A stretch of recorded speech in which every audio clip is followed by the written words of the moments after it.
tu sai quanto di Milano, quello stemma sopra il cuore, rappresenta il primo amore. Il nostro DNA, il nostro minimo comune denominatore è quello di stare assieme e stasera saremo tantissimi e sarà una festa appunto per questo, perché alla passione non c'è costo per la passione. Saranno circa un centinaio questa sera i tifosi dell'Inter per vedere la loro squadra del cuore disputare la finale di Champions contro il Manchester City.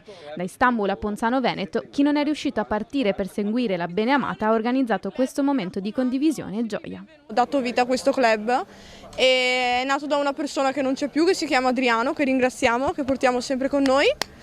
E niente, noi ci ritroviamo qui per stare insieme, per vivere l'Inter e per divertirci, per creare un gruppo di amici che vivono serenamente una passione. Questa sera un'importante partita, ve l'aspettavate di arrivare fino ad Istanbul in finale? Sinceramente no, però sono contentissima perché so che i ragazzi comunque daranno il massimo. Pronostico?